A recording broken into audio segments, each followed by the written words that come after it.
और अब बढ़ते हैं अगली खबर की तरफ।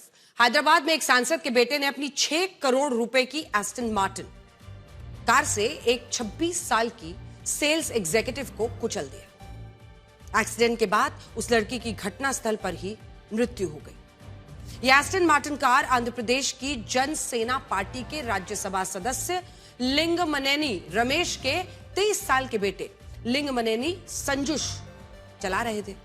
लेकिन आपको यह जानकर हैरानी होगी कि सांसद के बेटे को इस मामले में गिरफ्तार ही नहीं किया गया है।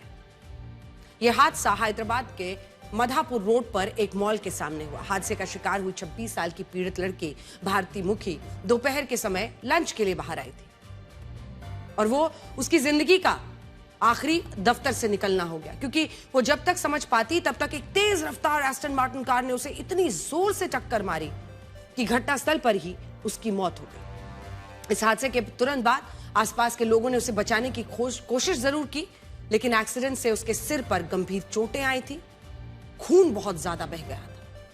घटनास्थल पर मौजूद स्थानीय लोगों ने इस हादसे के बाद वीडियो बना लिया था, जिसमें पीड़ित भारती और उसे एस्टन मार्टिन कार से टक्कर मारने वाला लिंगमनेनी संजुश नजर आ रहा है।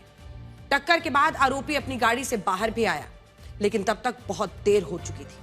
अब आप कानून व्यवस्था का दुखद सच देखिए। 16 अगस्त की दोपहर को हुए इस हादसे के बाद आज 5 दिन हो गए हैं। 5 दिन। इस दौरान आरोपी सांसद पुत्र को गिरफ्तार ही नहीं किया गया है। और तो और अब यह खबर आ रही है कि उसे गिरफ्तारी से पहले ही जमानत दे दी गई है, क्योंकि एक लड़की को कुचलकर मारने के केस में उस पर जो धाराएं लगी हैं उसमें गिरफ्तारी की जरूरत ही नहीं होती है। जिस एक्सीडेंट में 26 साल की भारती की मौत हुई, उसमें आरोपी संजुश पर पुलिस ने बीएनएस की धारा 106(1) लगाई है। अब ये धारा क्या है? ये धारा 106(1) एक जमानती धारा है। ये तब लगाई जाती है जब जांच में ये पाया जाता है कि ड्राइवर लापरवाही के साथ गाड़ी चला रहा था और उसकी वजह से किसी की मौत हुई है। आज केस में दोषी पाए जाने पर 5 साल की सजा और जुर्माने का प्रावधान है। हालांकि नियमों के तहत पुलिस इस केस में आरोपी को गिरफ्तार भी कर सकती थी।